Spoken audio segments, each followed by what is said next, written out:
신약성경에 나오는 많은 교회들이 있지만 그 교회 가운데서 말이 많고 탈이 많은 교회를 꼽으라고 한다면 고린도 교회를 들 수가 있습니다. 이 고린도는 울산처럼 항구 도시였고 항구 도시라 보니까 상업이 발달한 그러한 도시였습니다. 이 고린도 교회는 사도 바울이 2차 전도 여행 기간 중에서 1년 반 정도 그 고린도에 체류하면서 교회를 세웠습니다. 이제 바울은 2차 전도 여행을 끝나고 3차 전도 여행을 하면서 에베소에서 체류하면서 고린도 교회에 관한 소식을 듣게 됩니다. 아마 그런 고린도 교회의 좋은 소식을 기대하면서 귀를 기울였을 것입니다. 하지만 에베소에서 들은 고린도 교회부터 들려온 소식은 좋은 소식은 별로 많지 않았습니다. 안 좋은 소식을 사도 바울이 듣게 되었습니다. 그 중에 하나는 고린도 교회 안에 경쟁적인 파벌이 생겼다는, 교회 안에 파벌이 있다는 그런 소식이었습니다. 또 어떤 성도는 자기 아버지의 아내와 동거한다는, 세상 사람도 하지 않는 일이 교회 성도가 그러한 일을 범하기도 하였습니다. 어떤 사람은 교회 일로 말미암아 교회 안에서 해결하지 못하고 세상 법정의 재판에 교회 일을 송사를 걸기도 하였습니다. 이러한 많은 이야기를 바울이 듣게 되었습니다. 이러한 교회 일들로 말미암아 고린도 교회 성도들의 마음이 어떠했을까요? 먼저 성도들의 마음이 심란했을 것입니다. 교회에 가서 좋은 소식을 접하고 은혜스러운 이야기를 들어야 하는데 교회에 가서 듣는 이야기, 소문을 통해 듣는 이야기가 머리가 아파오는 이야기를 들었으니 얼마나 교회 생활에 힘이 들었겠습니까? 또한 이러한 소식을 접한 사도 바울의 마음도 편치 않았을 것입니다. 그 고린도 교회에서 교회를 세우기 얼마나 힘이 들었겠습니까? 그래서 그 교회가 정말 잘 되기를 기도하였을 것인데 오히려 들려오는 소식들은 문제가 있는 그러한 소식을 바울이 접하게 되었고 바울의 마음은 분명 편치 않았을 것입니다. 이제 바울은 이러한 여러 가지 문제 가운데 소용돌이 속에 있는 고린도 교회에 편지를 보내는데 바로 그것이 고린도 전서입니다. 오늘 본문의 말씀은 사도 바울이 고린도전서를 시작하면서 1절부터 3절까지 해서 인사를 먼저 합니다. 인사를 한 다음에 나오는 부분이 오늘 본문의 말씀입니다. 여러분이 2000년 전 그 당시 사도 바울이었다면 수많은 문제의 소문이 있는 그 고린도 교회에 편지를 쓰게, 이메일을 보내게 된다면 어떤 것을 먼저 여러분은 쓰겠습니까? 바울은 그 고린도 교회에 편지를 보내면서 제일 먼저 감사를 고백합니다. 본문 4절 말씀 같이 한번 읽어볼까요? 본문 4절 말씀 같이 읽습니다. 시작. 그리스도 예수 안에서 너에게 주신 하나님의 은혜로 말미암아 내가 너희를 위하여 항상 하나님께 감사하노니 아멘. 감사의 고백을 제일 먼저 하고 있습니다. 왜 바울이 감사의 고백을 하는가? 물론 고린도 교회에 참 많은 문제가 발생했습니다. 그럼에도 불구하고 하나님께서는 그러한 고린도 교회와 성도들에게 은혜를 베풀어 주셨습니다. 바울은 고린도 교회에 편지를 보내면서 눈에 보이는 귀에 들려지는 문제들보다도 그럼에도 불구하고 그들과 함께 하시며 그들 가운데 은혜 베풀어 주신 하나님을 먼저 바라보았기에 그럼 먼저 하나님께 감사의 고백을 드릴 수가 있었습니다. 여러분, 우리도 마찬가지입니다. 우리가 이 세상을 살아가면서 교회 생활을 하면서도 눈에 보이는 여러 문제를 일으키는 사람들을 바라본다면 우리는 감사를 잃어버리게 됩니다. 원망이 생기고 불평이 생기고 교회를 떠나버릴까 하는 마음을 가지게 되기도 합니다. 살아갈 소망을 잃어버리기도 합니다. 하지만 여러분 꼭 기억하셔야 할 한 가지가 있습니다. 우리에게 있는 교회에 있는 수많은 문제들이 있지만 그럼에도 불구하고 하나님의 은혜는 여전히 우리에게 공급되어진다는 사실입니다. 하나님의 은혜는 결코 중단되지 않습니다. 우리가 그 계속되어지는 주의 은혜를 바라볼 때 우리는 어떠한 상황 가운데서도 하나님께 사도 바울처럼 감사의 고백을 먼저 드릴 수 있습니다. 오늘 예배하는 여러분 가운데 여러분의 심령에 꽉 막혀있는 그런 문제들을 가지고 이 자리에 나오신 분도 분명 있을 것입니다. 하지만 나에게는 그 문제보다도 여전히 여러분 가운데 은혜 베푸시는 하나님을 바라봄으로 말미암아 오늘 예배를 통하여서 여러분의 입술을 통하여서도 사도 바울처럼 감사의 고백이 나올 수 있게 되기를 주님의 이름으로 기원합니다. 5절 말씀 보면 너희가 그 안에서 모든 일 곧 모든 언변과 모든 지식이 풍족함으로 그리스도의 증거가 너희 중에 견고하게 되었다. 칭찬의 말을 하고 있습니다. 문제가 많은 교회였지만 바울은 문제를 드러내기 전에 먼저 너희가 언변과 지식이 풍족하고 그리스도의 증거가 너희 중에 견고하게 되었다라고 칭찬을 하고 있고 인정하고 있습니다. 이 말씀은 고린도교회 성도들이 예수님을 믿음으로 말미암아 언변이 좋아지고 그리고 지식이 풍족하게 되었다는 것입니다. 예나 지금이나 예수 믿는 사람들 말 잘합니다. 그리고 아는 것도 얼마나 많은지 모릅니다. 7절에 보시면 또한 바울은 칭찬하기를 너희가 모든 은사에 부족함이 없다. 모든 은사에 부족함이 없이 주 예수 그리스도의 나타나심을 기다리고 있다고 그렇게 그들의 믿음을 인정을 하고 있습니다. 고린도교회 성도들은 교회에 있어 수많은 문제들이 있었음에도 불구하고 그들의 마음 한켠의 중심에는 주 예수 그리스도의 나타나심, 예수 그리스도 다시 오심, 재림을 기다리고 있었던 것입니다. 이처럼 고린도교회 성도들 가운데는 문제만 있었던 것이 아니라 문제와 함께 그들의 마음의 중심에 믿음도 함께 있었음을 바울은 바라보았던 것이죠. 바울은 성도들의 문제를 드러내기 전에 먼저 그들 가운데 여전히 있었던 믿음을 드러내고 그 믿음에 대해서 인정하고 감사를 하고 있습니다. 바울은 예수 그리스도의 나타나심을 기다리는 그 성도들을 인하여서 감사의 고백을 하나님께 하였습니다. 그 예수 그리스도의 재림을 기다리는 것은, 나타나심을 기다리는 것은 소망이었습니다. 왜냐하면 그들의 현실의 모습을 바라볼 때는 소망이 없었지만 그들 가운데 나타나실 주님이 바울에게는 소망이었기에 그런 그 소망을 바라보면서 감사할 수가 있었습니다. 호세아 6장 1절을 보시면 호세아 선지자가 이런 고백을 합니다. 오라 우리가 여호와께로 돌아가자. 여호와께서 우리를 찢으셨으나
호세아 선지자가 비유를 하고 있습니다. 요즘에 새벽 날씨가 참 차갑습니다. 어둡습니다. 그리고 더 밤이 더 길어지지 않았습니까? 요즘 새벽은 영하의 날씨가 되어서 새벽에도 나올 때 두꺼운 외투를 입고 나올 수밖에 없는 차가운 날씨입니다. 해가 뜨기 전 그 전이 가장 어둡고 가장 춥지 않습니까? 하지만 그 어둡고 추운 겨울날이지만 해가 뜨고 그리고 새벽에 찾아오면 칠흑 같은 밤의 어두움은 순식간에 거짓말처럼 물러가게 되는 것을 보게 됩니다. 그리고 새벽이 오고 아침이 찾아오고 새로운 일상의 삶을 우리는 살게 됩니다.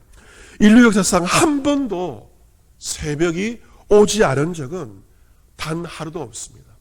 밤은 물러가고 새벽이 오면 빛이 찾아오게 됩니다. 새벽에 반드시 어김없이 찾아오는 것처럼 하나님의 나타나심도 새벽빛같이 어김이 없음을 호세아 선지자가 증거하고 있습니다. 우리의 삶이 아무리 칠흑같이 어두워도 우리 주님은 새벽빛처럼 가운데 임하시는 줄로 믿습니다. 주님은 새벽빛처럼 반드시 빛으로 오늘의 성도들은 교회가 직면한 교회가 직면한 수많은 문제들 가운데 그 가운데 빛이 나타나는 주님의 교회에는 문제가 투성이었죠.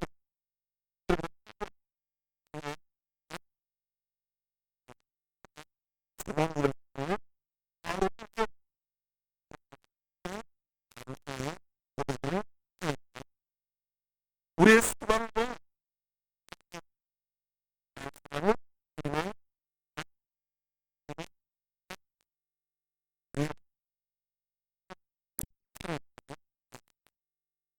비숍기가 나타나시면 기다리고 소망하는 자의 약속 말씀이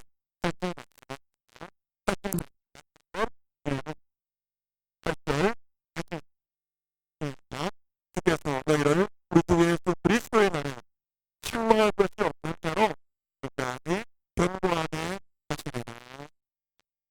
그러면 우리에게 믿음도 믿음이 우리 여전히 풀리지 않고 우리 앞에 그 수많은 문제 앞에서 우리의 믿음도 흔들리기도 합니다. 내가 정말 끝까지 이 믿음을 잘 지킬 수 있을까 하는 의심도 때로 우리 마음 가운데 들기도 합니다. 하지만 믿음의 주이시며 우리를 온전케 하시는 분은 주 예수 그리스도이십니다. 주님께서 몸과 마음에 약한 우리를 견고하게 하신다는 것입니다. 언제까지 견고하게 하십니까? 바로 그리스도의 날까지입니다. 그리스도의 날, 재림의 날, 역사의 마지막 날, 우주의 마지막 날, 내 인생의 마지막 날, 주님은 부르신 성도들을 그 마지막 날까지 책망할 것이 없는 자로 끝까지 견고하게 하십니다.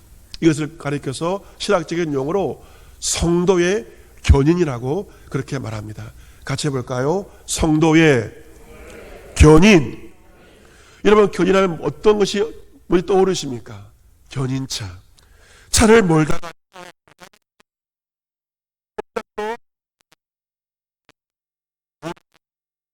견인 서비스가 오면 그 차에 흠집도 안 되고 부상난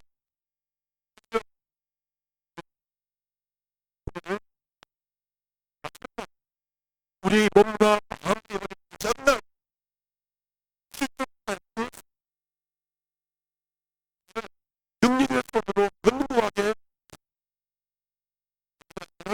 주의 은으로 말미암아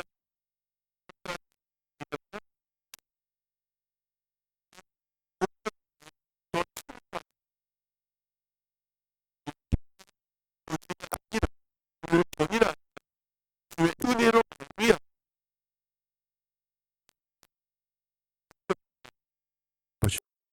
당시 고린도 교회에서는 부상사로 하지 않는 일이 교회에 벌어지기도 하여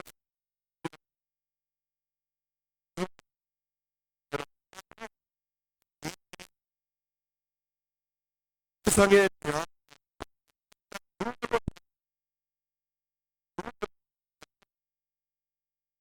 주의 부르심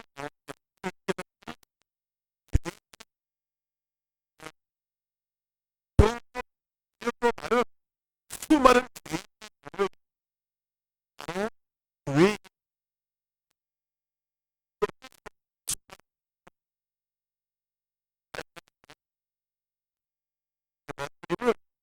부르짖는 성도들 실망할 것이 없는 본인의 은혜 있는 자가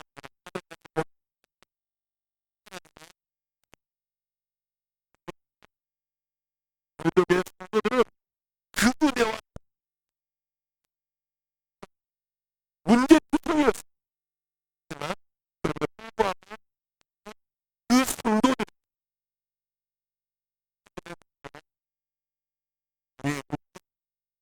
우리의 아픔으로 우리의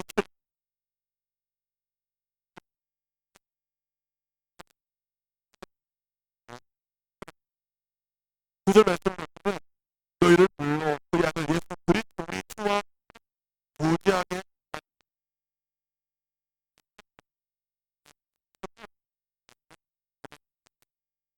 그분이 구제하면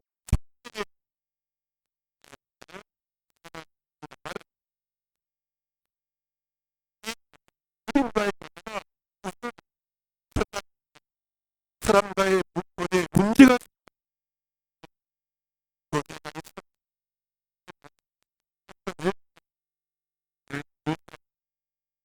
주에서 그리스도와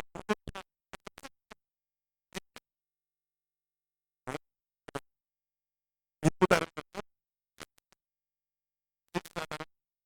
이 사람을 진실한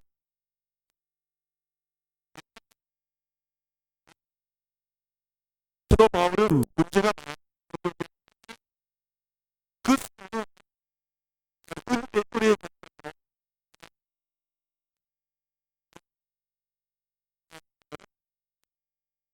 이 감사의 부분은 빨리 이들의 만약그가 그 본인의 성도와 성도들을 간접으로 고백하는 실제로는 은혜의 그들의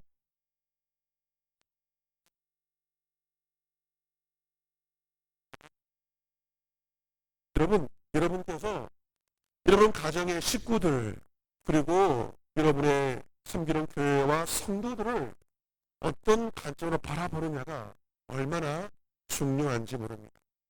여러분 인간의 관점으로 바라본다면 감사는 없습니다. 그 어떤 것도 여러분의 그 마음과 관점을 채워줄 사람이 이 땅에 없습니다. 하지만 사도 바울처럼 하나님 은혜의 관점으로 사랑의 관점 누군가를 바라볼 때 가족을 바라보고 성도를 바라보고 이웃을 바라볼 때 여러분에게는 원망과 불평의 말보다는 오히려 사도 바울처럼 감사의 고백이 여러분 가운데 고백되어지게 될 것입니다. 예로 시인 가운데 한 분인 김남조 시인, 매우 유명한 시인인데요. 그 예로 시인 김남조 시인의 시 가운데서 가고 오지 않는 사람이라고 하는 유명한 시가 있습니다. 가고 오지 않는 사람. 그 시를 소개해 드리고자 합니다. 가고 오지 않는 사람이 있다면 더 기다려 줍시다. 더 많이 사랑했다고 부끄러워할 것은 없습니다. 더 오래 사랑한 일은 더군다나 수치일 수 없습니다. 부디 먼저 사랑하고 더 많이 사랑하고 더 나중에까지 지켜주는 이가 됩시다. 하는 내용의 시입니다. 김남조 시인은 사랑은 한마디로 더 기다려주는 것이라고 말합니다. 사랑은 곧 기다림입니다. 먼저 사랑하고 더 많이 사랑하고 나중까지 지켜주는 것이 바로 사랑입니다. 주님을 사랑하는 자는 그 어떤 상황 가운데도 주의 나타나심을 기다립니다. 그 어떤 상황에서도 감사의 고백을 하게 됩니다. 박해받는 그리스도인을 위해서 사역하는 선교단체들이 있는데 그 가운데서 오픈도어 선교회가 있습니다. 이 오픈도어 선교회는 무슬림, 이슬람 지역이라든지 북한과 같이 이런 공산주의권에서 박해받는 성도들을 위해서 섬기는 그 일을 지금도 감당하고 있습니다. 최근에 미국 오픈도어 선교회는 북한 한 기독교인 여성이 보내온 지하교회를 섬기는 북한 기독교 여성이 보내온 감사의 편지를 소개해서 제가 그 편지를 접하게 되었습니다. 그 북한 성도 올해 나이가 70세가 넘는 노령의 성도입니다. 그런데 그의 부모님은 지금까지 북한 지하교회에서 봉사 이분이 부모님의 영향을 지금까지 믿음을 지켜오는 지하교회 성도. 그들은 올해 초부터 지금까지 중국에 거류하여 중국에 들어오면서 중국에 있는 성도의 심사에 성사했다. 성도가 교제를 나누고 그 감사의 마음을 감사의 편지를 여러분 이 북한에서 기독교인으로 받아들이는 순간 정신을 받는다고 북한에서 예수를 믿는다고 지하교를 숨긴다는 것은 모든 것을 가족들까지 자신과 가족의 모든 것을 걸고 예수를 믿는 그들은 그 편지에서 감사의 고백을 제 마음이 얼마나 고마워 제게 이 하나님의 은혜가 얼마나 위대하고 놀라 말로 다 표현할 수 없어 정말 감사하다는 말씀 받고 들을 수가 없어 저는 땅 위에 뛰어다니는 벌레보다 더 가치가 없는 존재였지만 하나님께서 저에게 은혜를 부어주셔서 은혜의 압도를 당했습니다. 이제 북한으로 돌아간 다음에 어떤 괴로움을 당할지 저는 알 수가 없습니다. 하지만 저는 제 인생의 마지막 날까지 믿음을 지키겠다고 여러분에게 약속을 합니다. 제가 굳건히 설 수 있도록 기도를 부탁드립니다. 북한이 그리스도 안에 자유한 나라가 되기를 위해서 기도해 주십시오 라고 그녀의 편지는 마무리되고 있습니다. 사랑하는 성도 여러분, 오늘 우리는 예수 그리스도의 이 땅에 오심을 기억하고 다시 오심, 나타나심을 기다리는 대림절 첫 번째 주일 예배를 드리면서 주님을 기다리고 있습니다. 하지만 이 예배를 드리고 있지만 우리의 마음에는 주를 향한 기대와 소망보다 여러 가지 근심과 문제가 우리 가운데 놓여 있습니다. 최근 코로나 바이러스의 재확산으로 말미암는 걱정이 우리 가운데 있습니다. 이런 상황에서 성탄절 예배를 잘 드릴 수 있을까 하는 걱정도 솔직히 우리 가운데 있습니다. 겨울 추위가 찾아왔습니다. 겨울이 되면서 우리 마음도 얼어붙습니다. 물질의 어려움이란 근심도 있습니다. 이 어려운 상황 열심히 산다고 하지만 빚만 늘고 있고 어떻게 이 겨울을 날 수 있을까? 이 겨울을 과연 내가 버틸 수 있을까? 하는 근심과 두려움도 우리 가운데 놓여 있습니다. 그리고 우리의 자녀들을 바라볼 때에도 부족함이 보이고 문제들이 보이고 이 아이가 정말 앞으로 잘 살아갈 수 있을까? 부모로서의 걱정의 마음도 있습니다. 교회를 바라볼 때에도 고령으로 말미암아 여러 가지 문제들, 교회 앞날에 대한 걱정이 우리 가운데 있습니다. 갈수록 인구가 줄고 있는 울산을 바라볼 때도 많은 문제들이 우리의 눈에 보입니다. 나라를 바라볼 때도 세계를 바라볼 때도 문제투성이로 우리에게 보일 때도 있습니다. 하지만 여러분, 모든 문제는 무엇이 있습니까? 답이 있습니다. 그 답은 예수 그리스도 안에 있습니다. 주님의 은총은 수많은 문제 가운데서도 여전히 우리에게 임하게 됩니다. 그러기에 우리는 이 대림절 주간에 고린도 교회 성도들처럼 수많은 문제 가운데 살고 있지만 우리 가운데 나타나실, 임하실 예수 그리스도 한 분만을 기다려야 합니다. 왜냐하면 모든 문제 해결은 주님의 임재하심, 주님의 나타나심입니다. 주님이 임하실 때 나의 모든 문제는 순식간에 해결됩니다. 아무리 어두워도 새벽이 찾아오는 것처럼 주님은 새벽빛처럼 어김없이 우리 가운데 나타나십니다. 주님은 신실하신 분이시고 미쁘신 분이시고 한 번도 나를 실망시킨 적 없으신 분입니다. 하지만 우리가 주를 기다리는 것이 아니라 주님께서 우리를 기다리십니다. 그 기다림은 사랑의 기다림입니다. 사랑의 주님이 우리를 기다리듯 이번 한 주간 사랑의 주님의 나타나심을 간절히 기다리시기를 바랍니다. 또한 주님의 사랑으로 그 누군가를, 가고 오지 않은 그 누군가를 간절히 기다리십시오. 더 오래 기다리십시오. 우리의 기다림이 헛되지 않는 이유는 주님께서 신실하신 분이기 때문에 그렇습니다. 이 대림절 주간을 우리가 보내면서 우리가 어두움과 문제 가운데 쌓여있다 할지라도 우리 가운데 나타나실 주님만을 간절히 기다리기를 원합니다. 그 어떤 상황 가운데서도 그 어떤 문제보다 크신 주님의 은총을 기다림으로 그 크신 은혜로 말미암아 사도 바울처럼 감사의 고백을 하나님께 드릴 수 있는 이 대림절 주간 이런 모두가 될 수 있기를 주 예수 그리스도의 이름으로 축복합니다. 아멘.